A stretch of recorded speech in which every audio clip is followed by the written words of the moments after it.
Governo Central continua com confiança ba Tony Oang hodi prepara plano ba política descentralização no poder local. Vice-Primeiro-Ministro Mariano Sanami Sabino hateten, governo da Cia nebe lidera usi Primeiro-Ministro Kairala Sanana Guzmão, continua estende mandato dirigente autoridade região administrativa especial o Ekusiambeno, tolorong tonu resingida fulan dezembro tinang riuroron resinen, tamatu prepara plano implementação política descentralização no poder lokal ia tinang ne. Mariano Sabino hateten, confiança nebe governo fo ba Atoni Wansira ne, hodi bele revitaliza programa sira nebe laona, molok hakat ba eleição municipal. Política no governo constitucional, hakara ka o insama ka raiwa ba Atoni ba raiwa Wansira e ba Timor-Leste.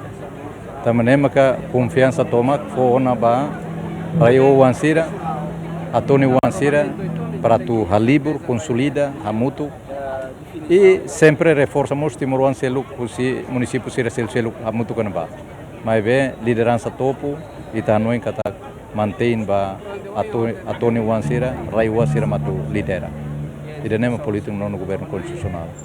Então, e a transição ida para tu prepara estrutura, prepara programa, a tu revitaliza programa Sira nebe que durante ne lao para tu bele dia cliutan. Então, e a transição ida durante tina nidatan para depois Sira bele baona anesan mus município selu bele halo anesan eleição.